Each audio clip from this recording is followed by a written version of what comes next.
ಈ ಸುದ್ದಿ ನಿಮಗೆ ಕೇಳಿದ್ರೆ ಅಥವಾ ಈ ಸುದ್ದಿ ವಿಚಾರ ನಿಮಗೆ ತಿಳಿದ್ರೆ ನಿಮಗೆ ಬಹುಶಃ ಹಿಂಗಾಯ್ತಾ ನಮ್ಮ ರಾಜ್ಯದಲ್ಲಿ ಹೀಗ್ ಮಾಡಿದ್ರ ಅಂತೇಳಿ ಅನ್ಸುತ್ತೆ.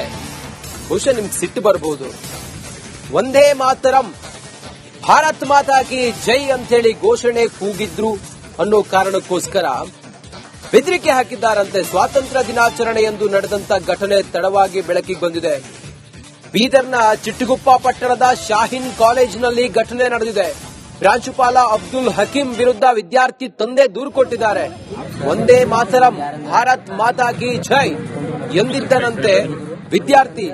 ಒಂದು ಧಾರ್ಮಿಕ ಸಮುದಾಯಕ್ಕೆ ಸೇರಿದ ಘೋಷಣೆ ಇನ್ನೊಮ್ಮೆ ಕೂಗಬೇಡಿ, ನಮ್ಮ ಕಾಲೇಜಲ್ಲಿ ಇದೆಲ್ಲ ನಡೆಯಲ್ಲ ಅಂತೇಳಿ ಪ್ರಾಂಶುಪಾಲ ಬೆದರಿಕೆ ಹಾಕಿದ್ದಾನೆ ಅನ್ನುವ ಆರೋಪ ಕೇಳಿಬಂದಿದೆ. ಕಾಲೇಜಿನ ಮುಂದೆ ಪ್ರತಿಭಟಿಸಿದ್ದ ಹಿಂದೂ ಸಂಘಟನೆಯ ಕಾರ್ಯಕರ್ತರು ಈ ಕುರಿತು ಚಿಟಗುಪ್ಪ ಪೊಲೀಸ್ ಠಾಣೆಯಲ್ಲಿ ಎಫ್ಐಆರ್ ದಾಖಲಾಗಿದೆ. ಒಂದೇ ಮಾತರಂ ಭಾರತ್ ಮಾತಾ ಕಿ ಜೈ. ಈ ಪ್ರಾಂಶುಪಾಲನಿಗೆ ಈ ಎರಡು ಘೋಷಣೆಗಳು ಒಂದು ಧರ್ಮಕ್ಕೆ ಸೇರಿದ್ದು ಅಂತ ಹೇಳಿ ಅನ್ನಿಸ್ತಲ್ಲ. ಅದೇ ನಮ್ಮ ದೇಶದ ವಿಪರ್ಯಾಸ. ಸ್ವಾತಂತ್ರ್ಯ ದಿನಾಚರಣೆಯ ದಿನದಂದು ಭಾರತ್ ಮಾತಾ ಕಿ ಜೈ ಅಂತೇಳಿ ಘೋಷಣೆ ಕೂಗಿದ್ದ ವಿದ್ಯಾರ್ಥಿ ಅನ್ನೋ ಕಾರಣಕ್ಕೋಸ್ಕರ ಆತನಿಗೆ ಬೆದರಿಸಿದ್ದಾರಂತೆ. ಆ ಪ್ರಾಂಶುಪಾಲನ ಹೆಸರೇನು ಕೇಳಿದ್ರೆ ಬಹುಶಃ ಆತನೇ ಏನಾದ್ರೂ ಫೋನ್ ಆಗಿ ಬಂದ್ರೆ ಅವನ ಹತ್ರನೇ ಕೇಳಬಹುದಾಗಿತ್ತು. ಭಾರತ್ ಮಾತಾ ಕಿ ಜೈ ಅಂತ ಹೇಳಿದ್ರೆ ಯಾವ ಧರ್ಮಕ್ಕೆ ಸಂಬಂಧಪಟ್ಟಿದ್ದು ಅಂತ ಹೇಳಿ, ಒಂದೇ ಮಾತರಂ ಅಂತೇಳಿ ಹೇಳಿದ್ರೆ ಯಾವ ಧರ್ಮಕ್ಕೆ ಸಂಬಂಧಪಟ್ಟಿದ್ದು ಅಂತ ಹೇಳಿ. ಇನ್ನು ಘಟನೆ ಬಗ್ಗೆ ಏನಾಯ್ತು ಎತ್ತ ಅಂತ ಕೇಳೋದಕ್ಕೆ ನಾವು ಶಶಿ ಅನ್ನೋರಿಗೆ ಕರೆ ಮಾಡಿದ್ದೀವಿ. ಶಶಿ ಅವರೀಗ ಸಂಪರ್ಕದಲ್ಲಿದ್ದಾರೆ, ಬಿಜೆಪಿ ಮುಖಂಡ. ನಮಸ್ಕಾರ ಶಶಿ ಅವರೇ. ನಮಸ್ತೆ ಸರ್. ನಮಸ್ತೆ ಶಶಿ ಅವರೇ, ಏನಿದು ಭಾರತ್ ಮಾತಾ ಕಿ ಜೈ ಅಂತ ಹೇಳಿದ್ರೆ ಯಾವ ಧರ್ಮಕ್ಕೆ ಸಂಬಂಧಪಟ್ಟಿದ್ದು? ನೀವಾದ್ರೂ ಸ್ವಲ್ಪ ನಮ್ಗೆ ಉತ್ತರ ಕೊಡಿ ಅಲ್ಲ. ಇವರಿಗೆ ಸರ್ ಈ ಶಯನ್ ಶಿಕ್ಷಣ ಸಂಸ್ಥೆ ಇದು ಒಂದೇ ಅಲ್ಲ ಪ್ರಕರಣ. ಅವ್ರು ಈ ಹಿಂದೆ ಕೂಡ ಪ್ರಧಾನಿ ಮೋದಿ ಅವರ ಬಗ್ಗೆ ಸಣ್ಣ ಮಕ್ಕಳಲ್ಲಿ ಕೆಟ್ಟದಾಗಿ ಅಣುಕು ನಾಟಕ ಮಾಡಿದಾಗ ಇಡೀ ರಾಜ್ಯದಲ್ಲೆಲ್ಲ ಅವ್ರ ಪರಿಚಯ ಆಗಿದ್ರು. ಇಂಥ ಕೀಳುಮಟ್ಟದ ಮಾಡೋದು ಶಯನ್ ಸಂಸ್ಥೆಯ ಮೊದಲಿನ ಚಾಳಿ. ಇನ್ನೊಂದು ಅವರಿಗೆ ದೇಶ ಏನು ಬೇಕಾಗಿಲ್ಲ ಸರ್. ಅವ್ರು ಬರೀ ಜಾತಿ ಆಧಾರಿತವಾದಂತ ಶಿಕ್ಷಣ ಸಂಸ್ಥೆ ಮಾಡಬೇಕು. ಒಂದು ಕೋಮಿನ ಸಂಬಂಧ. ಇವತ್ತು ಒಂದೇ ಮಾತರಂ ಹೇಳೋದು ಯಾವ ಕೋಮಿಗೆ ಸಂಬಂಧ ಅಲ್ಲ, ಇಡೀ ದೇಶದ ಪ್ರತಿಯೊಬ್ಬರು ಹೇಳ್ಬೇಕು. ಆದ್ರೆ ಇವ್ರ ಮನಸ್ಥಿತಿ ಹೇಗಾಗಿದೆ ಅಂದ್ರೆ ಸರ್, ಈ ಶಯನ್ ಶಿಕ್ಷಣ ಸಂಸ್ಥೆ ಆಗ್ಲಿ, ಈ ಕಾಂಗ್ರೆಸ್ನ ಕೆಲ ಮುಖಂಡರು 2 ದಿವಸದಿಂದ ಹೇಳಿಕೆ ನೋಡ್ತಾ ಇದೀವಿ, ಅವ್ರ ಮನಸ್ಥಿತಿ ಆಗ್ಲಿ, ಮೋದಿ ಅವ್ರು ಏನೇ ಮಾಡಿದ್ರು ಅದಕ್ಕೆ ವಿರೋಧ ಮಾಡಬೇಕು. ಕೇಂದ್ರ ವಿರೋಧ ಮಾಡಬೇಕು. ಮೋದಿ ಬಿಡಿ, ಕಾಂಗ್ರೆಸ್ ಬಿಡಿ, ಎಲ್ಲ ಬಿಡಿ ಸರ್. ನಮ್ಮ ದೇಶ, ಶಿಕ್ಷಣ ಸಂಸ್ಥೆ, ನಮ್ಮ ರಾಷ್ಟ್ರ, ಭಾರತ್ ಮಾತಾ ಕಿ ಜೈ ಅಂತ ಹೇಳೋದ್ರಲ್ಲಿ ಅದ್ರಲ್ಲಿ ವೈರುಧ್ಯ ಯಾಕೆ? ಈ ಶಿಕ್ಷಣ ಸಂಸ್ಥೆ ಬೆಳೆದ್ ಬಂದಿದ್ದೇ ಒಂದು ದೇಶದ್ರೋಹಿ ಕೆಲಸ ಮಾಡೋ ರೀತಿಯಲ್ಲಿ ವರ್ತನೆ ಮಾಡ್ತಾ ಇದಾರೆ ಸರ್ ಅವ್ರು. ಅವರು ಸರ್ಕಾರಿ ಆಸ್ತಿ ಭೂ ಕಬಳಿಕೆ ಮಾಡಿದ್ದು ಅನೇಕ ಸಲ ನೀವು ನೋಡಿರ್ಬೋದು ಎಲ್ಲಾ ಮೀಡಿಯಾಗಳಲ್ಲಿ. ಅವ್ರು ಏನೇ ಮಾಡಿದ್ರು ಆಂಟಿ ನ್ಯಾಷನಲ್. ಇವತ್ತು ಅಂತ ಶಿಕ್ಷಣ ಸಂಸ್ಥೆಗೆ ಇವತ್ತು ರಾಜ್ಯ ಸರ್ಕಾರ ಅವ್ರ ಮೇಲೆ ಕ್ರಮ ಜರುಗಿಸಬೇಕು ಅಂತ ಹೇಳಿ ನಾವು ಮನವಿ ಮಾಡ್ತೀವಿ. ಮಾಡಿಲ್ಲ ಅಂದ್ರೆ ಮುಂದೆ ಹೋರಾಟ ಕೂಡ ಮಾಡ್ತೀವಿ ಸರ್. ಓಕೆ ಶಶಿ ಹೊಸಳ್ಳಿ ಅವರೇ, ಥ್ಯಾಂಕ್ ಯು ನಮ್ ಜೊತೆ ತಾವು ಮಾತಾಡಿದಕ್ಕೆ. ಭಾರತ್ ಮಾತಾ ಕಿ ಜೈ ಅಂತ ಹೇಳಿ ಕೂಗಿದ್ರೆ ಈ ಪ್ರಾಂಶುಪಾಲನಿಗೆ ಸಹಿಸಿಕೊಳ್ಳಿಕ್ ಆಗಿಲ್ಲ. ಸ್ವಾತಂತ್ರ್ಯ ದಿನಾಚರಣೆಯ ಸಂಭ್ರಮದಲ್ಲಿ ಮಕ್ಕಳೆಲ್ಲ ಭಾರತಕ್ಕೆ ಸ್ವಾತಂತ್ರ್ಯ ಸಿಕ್ಕಿದ ಖುಷಿಯಲ್ಲಿ ಸಂಭ್ರಮಿಸ್ತಾ ಇದ್ದು ಭಾರತ್ ಮಾತಾ ಕಿ ಜೈ, ಭಾರತಾಂಬೆಗೆ ಜೈ ಅಂತೇಳಿ ಹೇಳ್ತಾರೆ, ಒಂದೇ ಮಾತರಂ ಅಂತ ಹೇಳ್ತಾರೆ. ಆ ಸಂದರ್ಭದಲ್ಲಿ ಈ ಪ್ರಾಂಶುಪಾಲನಿಗೆ ಎಲ್ಲಿಂದ ಬಂತೋ ಸಿಟ್ಟು, ಆ ವಿದ್ಯಾರ್ಥಿಯನ್ನ ಬೆದರಿಸ್ತಾನೆ, ಗದರಿಸ್ತಾನೆ, ಇದೆಲ್ಲ ನಡೆಯೋದಿಲ್ಲ ಇಲ್ಲ ಅಂತ ಹೇಳಿ ಹೇಳ್ತಾರೆ. ಈ ಘಟನೆ ಎಲ್ಲ ಆಗಿದ್ದು ಕೇಳಿದ್ರೆ ಬೀದರ್ನ ಚಿಟ್ಟಗುಪ್ಪ ಪಟ್ಟಣದ ಶಾಹೀನ್ ಕಾಲೇಜಿನಲ್ಲಿ ನಡೆದಂತ ಘಟನೆ. ಆ ಪ್ರಾಂಶುಪಾಲನ ಹೆಸರೇನಂತ ಕೇಳಿದ್ರೆ ಅಬ್ದುಲ್ ಹಕೀಂ ಅಂತ ಹೇಳಿ. ಈಗ ಆ ವಿದ್ಯಾರ್ಥಿಯ ತಂದೆ ದೂರು ಕೊಟ್ಟಿದ್ದಾರೆ. ಭಾರತ್ ಮಾತಾ ಕಿ ಜೈ ಅಂತ ಹೇಳಿ ಹೇಳಿದಂತ ವಿದ್ಯಾರ್ಥಿಯ ತಂದೆ ದೂರು ಕೊಟ್ಟಿದ್ದಾರೆ. ಆ ಶಾಲೆಯ ಹೊರಗಡೆ ಎಲ್ಲ ಪ್ರತಿಭಟನೆ ಮಾಡ್ತಾ ಇದ್ದಾರಂತೆ. ಇದು ಯಾವ ರೀತಿಯ ಅಸಹಿಷ್ಣುತೆ ಅನ್ನೋದನ್ನ ಹೇಳಲಿಕ್ಕೆ ಸಾಧ್ಯ ಇಲ್ಲ. ಇದು ಯಾವ ಧರ್ಮಕ್ಕೆ ಸಂಬಂಧಪಟ್ಟಂತ ಘೋಷಣೆ ಅಂತ ಹೇಳಿ ಆ ಪ್ರಾಂಶುಪಾಲನೇ ಹೇಳಬೇಕು. ಇದು ನಮ್ಮ ರಾಜ್ಯದ ವಿಪರ್ಯಾಸ ಅಂತ ಅನ್ಸುತ್ತೆ. ಭಾರತ್ ಮಾತಾ ಕಿ ಜೈ ಘೋಷಣೆ ಕೂಗಬೇಡಿ ಅಂತ ಹೇಳಿ ಹೇಳಿದ್ರು. ಯಾವ ಪಕ್ಷ ಇದೆ, ಯಾವ ಧರ್ಮ ಇದೆ, ಯಾವ ವೈರುಧ್ಯ ಇದೆ? ಭಾರತಕ್ಕೆ ಜೈ ಅಂತ ಹೇಳಿದ್ರೆ ಎಲ್ಲಿದ್ದೀರಿ ನಾವು? ಭಾರತದಲ್ಲಿದ್ದೀವ ಅಥವಾ ಬೇರೆ ಯಾವುದೋ ರಾಷ್ಟ್ರದಲ್ಲಿದ್ದೀವ?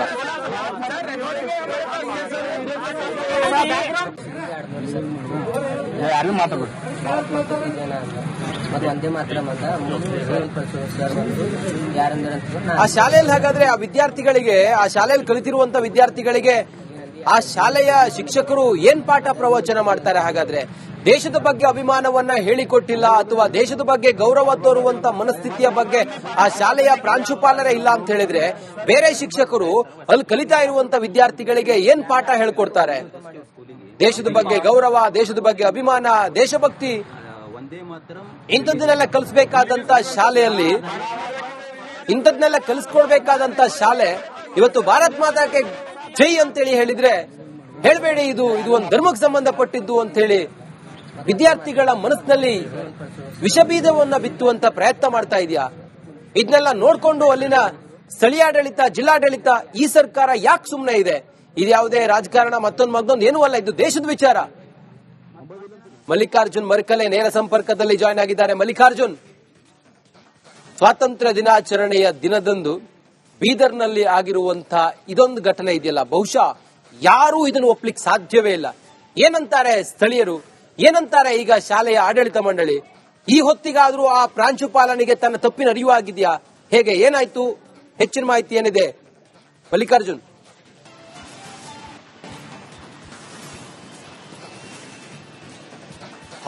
ಹೌದು ರಂಜಿತ್, ನಿಜಕ್ಕೂ ಇದು ಒಂದು ನೋವಿನ ಸಂಗತಿ ಅಂತ ಹೇಳ್ಬೋದು. ಇವತ್ತು ದೇಶಕ್ಕೆ ಸ್ವಾತಂತ್ರ್ಯ ಸಿಕ್ಕಿಲ್ಲ. ಸಾಕಷ್ಟು ಹುತಾತ್ಮರು ದೇಶಗೋಸ್ಕರ ತಮ್ಮ ಪ್ರಾಣವನ್ನ ತ್ಯಾಗ ಮಾಡಿದ್ದಾರೆ, ತಮ್ಮ ಕುಟುಂಬವನ್ನ ತ್ಯಾಗ ಮಾಡಿದ್ದಾರೆ. ರಕ್ತದ ಕ್ರಾಂತಿ ನಡೆದ ನಂತರ ದೇಶಕ್ಕೆ ಸ್ವಾತಂತ್ರ್ಯ ಸಿಕ್ಕಿಲ್ಲ. ಅದರ ಶಿಕ್ಷಣ ಸಂಸ್ಥೆಗಳು, ಸ್ಕೂಲ್ಗಳು ಮಕ್ಕಳಿಗೆ, ಇಂದಿನ ಮಕ್ಕಳು ದೇಶದ ಮುಂದಿನ ಭವಿಷ್ಯ ಆಗ್ತಾರೆ. ಆ ಮಕ್ಕಳಿಗೆ ದೇಶದ ಸ್ವಾತಂತ್ರ್ಯ ಹೇಗೆ ಸಿಕ್ಕ್ಯದ, ದೇಶದ ರಕ್ಷಣೆ ಹೇಗೆ, ದೇಶದ ಸ್ವಾತಂತ್ರ್ಯಕ್ಕೋಸ್ಕರ ಯಾವ ರೀತಿ ಒಂದು ಕ್ರಾಂತಿ ನಡೀತು ಅಂತ ಹೇಳಿ ಇಂಥ ವಿಷಯಗಳು ಇಂದಿನ ಮಕ್ಕಳ ತಲೆಯಲ್ಲಿ ತುಂಬಬೇಕು. ಅದು ಬಿಟ್ಕೊಟ್ಟು ಏನ್ ಸ್ವಾತಂತ್ರ್ಯ ದಿನಾಚರಣೆ ಸಂಭ್ರಮ ಅಂದ್ರೆ ಇದು ಸುಮ್ ಕಾರ್ಯಕ್ರಮ ಇಲ್ಲ. ಸ್ವಾತಂತ್ರ್ಯ ನಮಗೆ ಸಿಕ್ಕಿದ ಒಂದು ಖುಷಿ, ಒಂದು ಸಂಭ್ರಮ, ಒಂದು ಹಬ್ಬದ ವಾತಾವರಣ. ಅಂತ ಒಂದು ಕಾರ್ಯಕ್ರಮದಲ್ಲಿ ಭಾರತ್ ಮಾತಾ ಕಿ ಜೈ ಅನ್ಬೇಡ್ರಿ, ಒಂದೇ ಮಾತ್ರ ಅನ್ಬೇಡ್ರಿ ಅಂತ ಹೇಳಿ ಮಕ್ಕಳಿಗೆ ಈ ರೀತಿ ಆ ಚಿಡುಗುಪ್ಪ ಪಟ್ಟಣದ ಶಾಹೀನ್ ಪದವಿ ಪೂರ್ವ ಅಂದ್ರೆ PUC ಕಾಲೇಜಿನ ಪ್ರಾಂಶುಪಾಲರು ಹಕೀಮ್ ಅಂತ ಈಗಾಗಲೇ ಬೆದರಿಕೆ ಹಾಕ್ತಾರೆ. ನಿಜಕ್ಕೂ ಇದು ಎಲ್ಲೊಂದ್ ಕಡೆ ಅವಮಾನಕರ ಸಂಗತಿ ಅಂತ ಹೇಳ್ಬೋದು. ನಾವು ಭಾರತ ದೇಶದಲ್ಲಿದ್ದೀವ, ಏನು ಬೇರೆ ದೇಶದಲ್ಲಿದ್ದೀವ, ಏನು ಬೇರೆ ದೇಶದ ಜೈಘೋಷ ಆ ವಿದ್ಯಾರ್ಥಿ ಹಾಕಿದಾರ, ಬೇರೆ ದೇಶದ ಪರ ಆ ವಿದ್ಯಾರ್ಥಿ ಜೈಘೋಷ ಹಾಕಿದಾರ ಗೊತ್ತಿಲ್ಲ. ಆದ್ರೆ ನಿಜಕ್ಕೂ ಅವು ಪ್ರಾಂಶುಪಾಲರಾದವರು ಇಡೀ ಒಂದು ಎಲ್ಲಾ ವಿದ್ಯಾರ್ಥಿಗಳಿಗೆ ಒಂದು ಪ್ರಾಂಶುಪಾಲರಾಗ್ತಾರ. ಆದ್ರೆ ನಿಜಕ್ಕೂ ನಮ್ಮ ಕಾಲೇಜಲ್ಲಿ, ನಮ್ಮ ಶಿಕ್ಷಣ ಸಂಸ್ಥೆಯಲ್ಲಿ ವಿವಿಧ ಸಮುದಾಯದ, ವಿವಿಧ ಧರ್ಮದ ಮಕ್ಕಳು ಇರ್ತಾರ. ಇಂಥ ಜೈಘೋಷಗಳು ಪುನಃ ಹಾಕಬಾರದು ಅಂತ ಹೇಳಿ ಬೆದರಿಸ್ತಾರ. ಆ ಒಂದು ಘಟನೆ ಕುರಿತು ಆ ಸಾಗರ್ ಗೌಳಿ ಎಂಬ ವಿದ್ಯಾರ್ಥಿ ಅವ್ರ ತಂದೆಯವರಿಗೆ ಕೂಡ ಮಾಹಿತಿ ಕೊಡ್ತಾರ. ತಂದೆ ಗ್ರಾಮದಲ್ಲಿ ಕೆಲ ಮುಖಂಡರಿಗೆ, ಹಿಂದೂ ಮುಖಂಡರಿಗೆ ಗಮನಕ್ಕೆ ತರ್ತಾರ. ಬಳಿಕ ನೀವು ದೃಶ್ಯದಲ್ಲಿ ನೋಡಬಹುದು, ಎಲ್ಲರೂ ಹೋಗಿ ಆ ಕಾಲೇಜಿನ ಪ್ರಿನ್ಸಿಪಾಲ್ರನ್ನ ಕರೀತಾರ. ಪ್ರಿನ್ಸಿಪಾಲ್ರನ್ನ ಕರೆದು ನೀವು ಸಪೋಸ್ ನಮ್ಮ ಮಗ ಈ ರೀತಿ ಹೇಳಿಲ್ಲ ಅಂದ್ರೆ CCTV ಕೂಡ ತೋರಿಸಿ ಅಂತಾರ. Mallikarjun, just hold Mallikarjun. ಸ್ವಾತಂತ್ರ್ಯ ದಿನಾಚರಣೆಯ ಸಂಭ್ರಮದಲ್ಲಿದ್ದಂತ ಸಂದರ್ಭದಲ್ಲಿ ಭಾರತ್ ಮಾತಾ ಕಿ ಜೈ, ಒಂದೇ ಮಾತರಂ ಅಂತೇಳಿ ಘೋಷಣೆ ಕೂಗಿದಂತ ವಿದ್ಯಾರ್ಥಿ ಸಾಗರ್ ಈಗ ನಮ್ ಜೊತೆಯಲ್ಲಿ ಸಂಪರ್ಕದಲ್ಲಿದ್ದಾರೆ. ಸಾಗರ್, ನಮಸ್ತೆ. ನಾವು ತಂದೆಯವ್ರು ಮಾತಾಡ್ತೇವೆ ಸರ್. ಸಾಗರ್ ಅವರ ತಂದೆ ತಾವು ಮಾತಾಡ್ತಿರೋದು? ಹೌದು ಸರ್. ಹೇಳಿ ಸಾಗರ್ ವಿಚಾರ, ತಾವು ಕಂಪ್ಲೇಂಟ್ ಕೂಡ ಕೊಟ್ಟಿದ್ರಿ ಅನ್ನೋ, ದೂರ್ ಕೊಟ್ಟಿದ್ರಿ ತಾವಲ್ವಾ? ಏನ್ರಿ ಸರ್? ತಾವು ಕಂಪ್ಲೇಂಟ್ ಕೊಟ್ಟಿದ್ದೀರಿ ಅಲ್ವಾ? ಹಾ, ಹೌದು ಹೌದು. ಏನಾಯ್ತು? ಯಾಕೆ ಅವ್ರು ಹಂಗ ಹೇಳಿದ್ರು? ಯಾಕೆ ಹಿಂಗಾಯ್ತು? ನಮ್ಗ ಗೊತ್ತಿಲ್ರಿ ಸರ್. ನಮ್ ಹುಡುಗ ಅಂದಿನ ಮೇಲೆ ನಾವು ಕೇಳಕ್ ಹೋಗಿದ್ದೆವು. ನಮ್ ಹುಡುಗ ಅದು ಏನ್ ಜನಗಣ ಮಂಗ ಅಂತಿನ ಮೇಲೆ ಜೈ ಭಾರತ್ ಜೈ, ಜೈ ಭಾರತ್ ಮಾತಾ ಜೈ, ಒಂದೇ ಮಾತರಂ ನಾವು ಅಂತೇವಲ್ಲ, ಅದು ಅಂದಂದಿ ಹುಡುಗ. ಓಕೆ. ಅದೆಲ್ಲ ಆಗಿದ್ಮೇಲೆ ಇದು ನಮ್ನಲ್ಲಿ ನಡೆಯಂಗಿಲ್ಲ, ನಮ್ಮ ಸ್ಕೂಲ್ನಲ್ಲಿ, ನಮ್ಮ ಕಾಲೇಜಲ್ಲಿ ಇದು ನಡೆಯಂಗಿಲ್ಲ ಅಂತ ಅವ್ನಿಗೆ ಕೂರ್ಸ್ ಹಾಕಿರಂತ ಸರ್. ಅದು ಯಾಕೆ ಕೂರ್ಸ್ ಹಾಕಿರಂತ ಕೇಳಕ್ ಹೋಗ್ಯಾರ ಎಲ್ಲರೂ ಹಿರಿಯ ಮನುಷ್ಯರು. ಕೇಳಕ್ ಹೋದ್ರೆ ಅವ್ರಿಗೆ ಏನೋ ಅಗತ್ಯ ಮಾತಾಡಿದ್ರೆ ಠಾಣೆಗೆ ಹೋಗ್ಯಾರ ಸರ್. ಅದು ಕಂಪ್ಲೇಂಟ್ ಮಾಡಿದೆ ಸರ್. ಓಕೆ. ತಮ್ಮ ಹೆಸರೇನು? ಹೀರೋ ಬಾರಿ ಸರ್. ಅದು ಸಾಗರ್ ತಂದಿದ್ದೀರಿ ಸರ್ ನಾವು. ಏನು? ಸಾಗರು ತಂದೆಯವರಿದ್ದೆ ನಾವು. ತಮ್ಮ ಹೆಸರೇನು ಒಂದೇ? ಹಿರೋಬಾ. ಓಕೆ. ಈಗ ಏನಂತ ಹೇಳಿ ಬೆದರಿಕೆ ಹಾಕಿದ್ರು ಅವರು? ಆ ಪ್ರಾಂಶುಪಾಲ ಅವ್ರ ಹೆಸರೇನೋ ಇದೆಯಲ್ಲ, ಹಕೀಮ ಏನವರು, ಅವ್ರು ಏನಂತ ಹೇಳಿದ್ರು ವಿದ್ಯಾರ್ಥಿಗೆ? ವಿದ್ಯಾರ್ಥಿ ನೋಡಿ ಸರ್, ಇದು ನಮ್ಮ ಕಾಲೇಜಲ್ಲಿ ಅನ್ಬಾರ್ದು, ಜಯ ಭಾರತ ಬಿ ಅನ್ಬಾರ್ದು, ಒಂದೇ ಮಾತ್ರ ಬಿ ಅನ್ಬಾರ್ದು ಅಂತ ಕುರ್ಸ್ ಹಾಕ್ಯಾರಂತ ಸರ್. ಕುರ್ಸ್ ಹಾಕಿದ್ಮೇಲೆ ನಮ್ಗೆ ಜಂಡ ಇಷ್ಟಪಟ್ಟು ನಾವು ಇರಂಗಿಲ್ಲ ಸರ್. ತಂದೆಯವರು ಆ ಹುಡುಗರೇ ಇರ್ತಾರ, ಅವ್ರ ಮಂದಿ ಹೇಳಿದಷ್ಟೇ ಅಲ್ಲಿ ಕೇಳಬರ್ಬಿ ಅಷ್ಟೇ ಅಂದಾರಂತ ಅವರು. ಇಲ್ಲಿ ರೂಪದ ಹಿರಿಯ ಮನುಷ್ಯರೆಲ್ಲ ಹೋಗಿ ಕೇಳಿರಿ ಸರ್. ಅದು ಕೇಳಬಾರ್ದು, ಮಾಡಬಾರ್ದು, ಏನೋ ಅವ್ರ ಬೈತ ಇದು ಆಗದೆ ಸರ್. ಆ ಟೈಮ್ನಾಗ ನಾ ಇದ್ದಿಲ್ಲ. ಓಕೆ. ಈ ಶಿಕ್ಷಕನ ಈ ನಡವಳಿಕೆ ಇದು ದೇಶದ್ರೋಹ ಅಂತ ಹೇಳಿ ತಮ್ಗೆ ಅನಿಸ್ತಾ ಇಲ್ವಾ? ಏನ್ರಿ ಸರ್? ಈ ಶಿಕ್ಷಕನ ಈ ನಡವಳಿಕೆ ದೇಶದ್ರೋಹದ ಕೆಲಸ ಅಂತ ಹೇಳಿ ತಮ್ಗೆ ಅನಿಸ್ತಾ ಇಲ್ವಾ?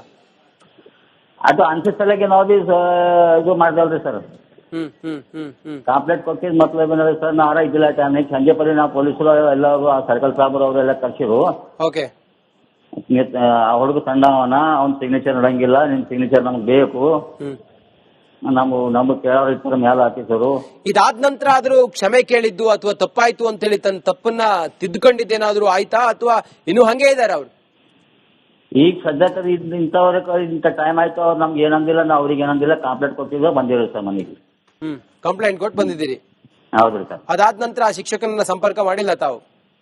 ನಾವ್ ಮಾಡಿದ್ರಿ ಸರ್. ಮಾಡ್ಲಿಲ್ಲ. ಏನ್ ಹೇಳ್ತೀರಿ, ಶಾಲೆಯಲ್ಲಿ ಮಕ್ಕಳಿಗೆ ವಿದ್ಯೆ ಕೊಡ್ಬೇಕಾದಂತ ಶಿಕ್ಷಕರು ದೇಶದ ಬಗ್ಗೆ ಗೌರವವನ್ನ ಮೂಡಿಸಬೇಕು, ದೇಶದ ಬಗ್ಗೆ ಭಕ್ತಿಯನ್ನ ಮಕ್ಕಳಲ್ಲಿ ಬಿತ್ತಬೇಕು. ಹೌದು ಸರ್, ಅದರ ಬೇರೆ ಸರ್. ನಾವು ಶಾಲೆ ಓದಿದವರಿದ್ದು ಫಸ್ಟ್ಲಿಂದ ಏನದ, ನಮ್ದು ಅನ್ನ ತಿಂತು ನಾ ಭಾರತ ದೇಶದ್ದು, ಭಾರತ ತಾಯಿದ ಹಾಡೋದು ಮತ್ತೆ ಯಾರು ಹಾಡಬೇಕು ನಮ್ಗೆ ತಿಳಿಬೇಕಲ್ರಿ ಸರ್. ಅನ್ನ ತಿಂತೇವ ತಾಯಿದು, ಆ ಹೆಸರ ಮೇಲೆ ಬದುಕಿದ್ದೆವು, ಅವ್ರ ನೆನ್ಸಲ್ದು ಮತ್ತೆ ಯಾರಿಗೆ ನೆನೆಸ್ಬೇಕು ನಾವು? ತಾವು ಒಳ್ಳೆ ಕೆಲಸ ಮಾಡಿದ್ರಿ, ಕಂಪ್ಲೇಂಟ್ ಕೊಟ್ಟು ಸರಿ ಹೋಗ್ಬೇಕಿದು. ಆ ಶಾಲೆಯಲ್ಲಿ ಭಾರತ್ ಮಾತಾ ಕಿ ಜೈ ಅನ್ನುವ ಘೋಷಣೆ ಮೊಳಗುವ ಕಾಲ ಬರಬೇಕು. ಮುಂದಿನ ಸ್ವಾತಂತ್ರ್ಯ ದಿನಾಚರಣೆಗಾದ್ರೂ ನಿಮ್ಮ ಮಗ ಅಲ್ಲಿ ಭಾರತ ಮಾತೆಗೆ ಜೈ ಅಂದ್ರೆ ಯಾರೇನು ಪ್ರಶ್ನೆ ಮಾಡದಿರುವಂತ ಆಗ್ಲಿ ಸರ್. ಥ್ಯಾಂಕ್ ಯು ನಮ್ ಜೊತೆ ಮಾತಾಡಿದ್ದಕ್ಕೆ.